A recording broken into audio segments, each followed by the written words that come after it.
السلام عليكم ورحمة الله وبركاته. كيف نعيش يوم العيد باتباعنا لسنة النبي صلى الله عليه وسلم لنعمل مثل ما كان يعمل حتى يكون يوم عيدنا يوم نأخذ فيه حسنات وأجرا عظيما باتباعنا لسنته عليه الصلاة والسلام. فأولا نبدأ بتهنئة العيد. تهنئة العيد ليس لها صيغة محددة، أي يمكن قول ما اعتاده الناس ما لم يكن إثما. ومن سنن العيد الاغتسال قبل الخروج إلى الصلاة، فقد صح في الموطأ وغيره أن عبد الله بن عمر كان يغتسل يوم الفطر قبل أن يغدو إلى المصلى. التجمل فهو من سنة النبي صلى الله عليه وسلم، والمسلم يلزمه أن يقتدي بالنبي صلى الله عليه وسلم وأن يلبس أجمل الثياب لإظهار الفرح والسرور، فقد كان النبي صلى الله عليه وسلم يلبس في العيد أحسن ثيابه، وكانت له حلة يلبسها في العيدين والجمعة. ثالثا الأكل قبل الخروج. كان رسول الله صلى الله عليه وسلم لا يغدو يوم الفطر حتى يأكل ثمرات ويأكلهن وترا.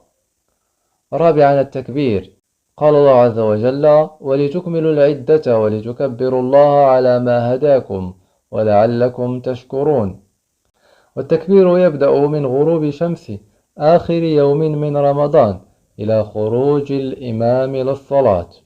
وصفة التكبير يمكن قول الله أكبر الله أكبر، لا إله إلا الله، الله أكبر الله أكبر ولله الحمد، أو قول الله أكبر 3 مرات ثم لا إله إلا الله، وقول الله أكبر 3 مرات ولله الحمد، أو قول الله أكبر كبيرا والحمد لله كثيرا وسبحان الله بكرة وأصيلا.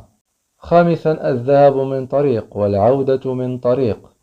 فعن جابر بن عبد الله رضي الله عنهما قال: كان النبي صلى الله عليه وسلم إذا كان يوم العيد خالف الطريق. رواه البخاري. إذن إخواني وأخواتي، هذه سنن العيد، فحاول أن تلتزم بها وتطبق منها ما استطعت لتكون بذلك سائرا في طريق نبينا وقدوتنا محمد صلى الله عليه وسلم، حتى نسير في خطاه لننال الأجر في عبادتنا، وحتى تكون عبادتنا صحيحة ونأخذ عليها أجرا، لأن نبينا هو قدوتنا ويلزمنا اتباعه في كل شيء وفي كل خطوة حتى نسير خلفه ليقودنا إلى جنة عرضها السماوات والأرض. لا تنسوا الدعاء لإخوتنا في فلسطين، في غزة، المستضعفين في الأرض. نحن ما نقدر عليه هو الدعاء، فأكثروا من الدعاء لهم دائما في سجودكم وفي صلاتكم، ليفرج الله عنهم وعن المسلمين جميعا هذا البلاء. والسلام عليكم ورحمة الله وبركاته.